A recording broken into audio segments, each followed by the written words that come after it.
À Saint-Dizier, première négociation aujourd'hui après l'annonce de la fermeture d'Ito voilà 15 jours. Le groupe chinois va délocaliser en Chine la production de transmissions de tracteurs. La fin d'une époque pour la cité haut-marnaise. Priorité des syndicats, limiter la casse. Maxime Meyer, Brisbachon. Après 2 heures de réunion, les représentants des salariés viennent confirmer ce que tous savent déjà. Un plan de sauvegarde de l'emploi va être enclenché par la direction avec de lourdes conséquences. 70 postes, 80 postes qui vont être supprimés. Et en fait, c'est toute la partie industrielle qui sera fermée. La direction d'Ito souhaite transformer ce site industriel en site essentiellement commercial, une plateforme pour vendre les produits chinois du groupe en France et en Europe. Nos produits que l'on vend aujourd'hui sont essentiellement pour le marché chinois.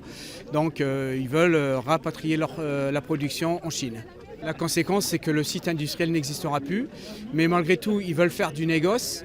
Donc ils veulent maintenir l'entreprise en faisant du négoce. Ça veut dire faire venir maintenant leurs produits de Chine pour les vendre en France. Et ça, nous, on trouve ça inacceptable.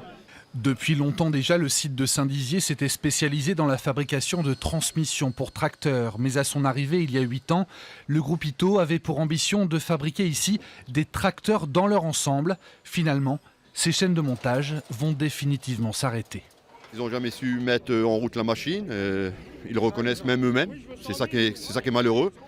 Alors, je pense qu'on s'est fait un peu berner aussi sur l'ensemble de ce qu'ils nous ont promis. Bon, je ne vais pas dire qu'on y a cru, la mariée était trop belle, mais on pensait avoir un minimum de ce qu'ils annonçaient et ça n'a pas été le cas. Un sentiment largement partagé par les salariés. Ça fait 30 ans moi, que je travaille ici. Et ben là, on a été trahis. Les Chinois nous ont promis des tas de choses. On y croit, on est bien gentils. Mais en fait, on n'a rien du tout. Puis on s'aperçoit qu'on va tous être licenciés. Et qu'en fait, ils nous ont piqué notre produit. Et tous les trucs qu'ils veulent ramener de Chine, là, on n'en fera même pas.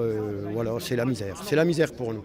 L'objectif pour ces salariés est maintenant de partir dans les meilleures conditions possibles. Les négociations ne font que commencer.